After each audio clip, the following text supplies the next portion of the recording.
Apreciados oyentes, muy buenos días. Esto es Reflexiones Matinales, Llave de David. Agradecidos una mañana más a nuestro Padre Eterno por permitirnos nuevamente compartir de su santa palabra con cada uno de ustedes. Es un grato placer estudiar juntos. Orémosle para que su amado Hijo nos ilumine, nos dé sabiduría, entendimiento y comprensión.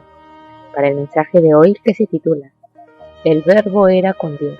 El texto bíblico lo encontramos en Juan 1, versos 1 y 2, que dice: En el principio era el Verbo, y el Verbo era con Yahweh, y el Verbo era Yahweh. Este era en el principio con Yahweh. El Hijo del Altísimo, el Verbo, el unigénito nacido de Yahweh, era uno solo con el Padre Eterno, uno solo en naturaleza, en carácter y propósitos. Era el único ser que podía penetrar en todos los designios y fines de Yahweh.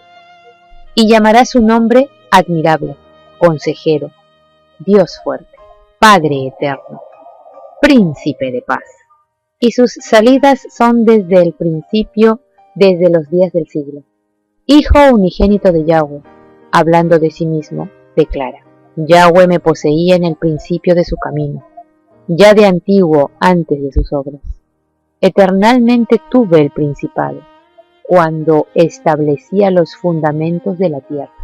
Con él estaba yo ordenándolo todo, y fui su delicia todos los días, teniendo solaz delante de él en todo tiempo. El Padre obró por medio de su Hijo en la creación de todos los seres celestiales. Los ángeles son los ministros de Yahweh, que, irradiando la luz que constantemente dimana de la presencia de Él y valiéndose de sus rápidas alas, se apresurarán a ejecutar la voluntad del Altísimo. Pero el Hijo nacido de Yahweh, el ungido, el Mesías, es el resplandor de su gloria y la imagen misma de su sustancia, y quien tiene la supremacía sobre todos ellos. El Hijo del Altísimo era la gloria máxima del cielo, el comandante de los seres celestiales, y recibía el homenaje de adoración de los ángeles por mandato de Yahweh. En el principio, pasado a que se refiere el apóstol Juan, no habría un punto de referencia antes del cual se pudiera haber dicho que no existía el Verbo. El Hijo existía con el Padre desde aquel principio. Nunca hubo un tiempo cuando Él no haya estado en estrecha relación con su Padre. Asimismo, vemos que Juan emplea el término Logos para designar al Hijo del Altísimo, quien vino para revelar el carácter, la mente y la voluntad del Padre, así como un discurso es la expresión de ideas. Sin duda, estas formas de emplear logos en el Antiguo Testamento estaban en la mente de Juan cuando escribió este pasaje. Dios ha expresado su voluntad divina y su propósito mediante la creación y mediante la revelación. En el verso 18, Juan presenta su razón para hablar del Mesías como el Verbo. Él vino para dar a conocer al Padre. La designación del Mesías mediante la palabra Logos en el Nuevo Testamento es empleada únicamente por Juan en su Evangelio y en 1 Juan 1:1, Apocalipsis 19:3.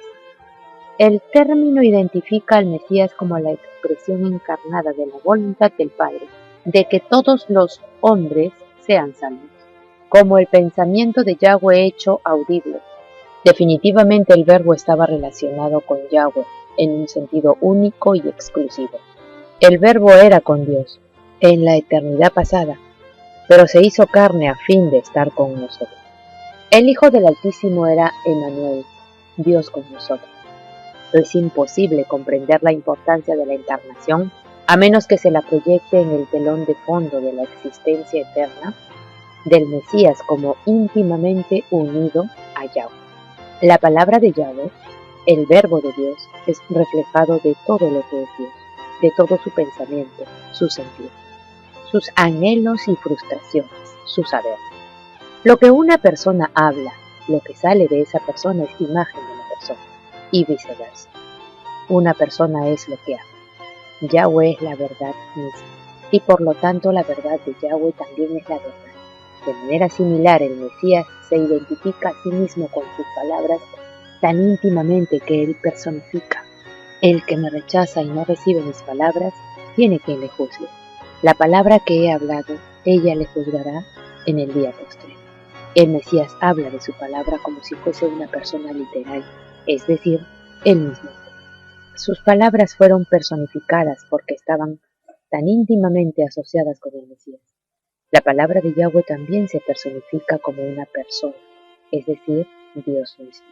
Esto en Juan 1, del 1 al 3. De modo que referente a la palabra, se nos dice, todas las cosas por él fueron hechas. Sin embargo, creó Yahweh todas las cosas por su palabra de mandato.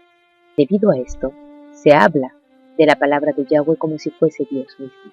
La enseñanza devocional que se puede sacar de esto es que por medio de la palabra de Yahweh, que está en nuestro corazón, Yahweh puede llegar muy cerca de nosotros.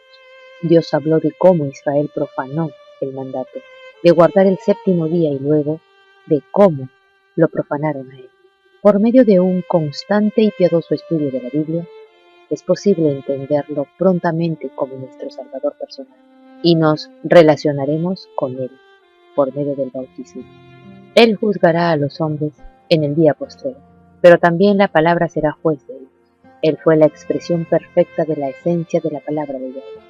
En ese sentido, él fue aquella palabra.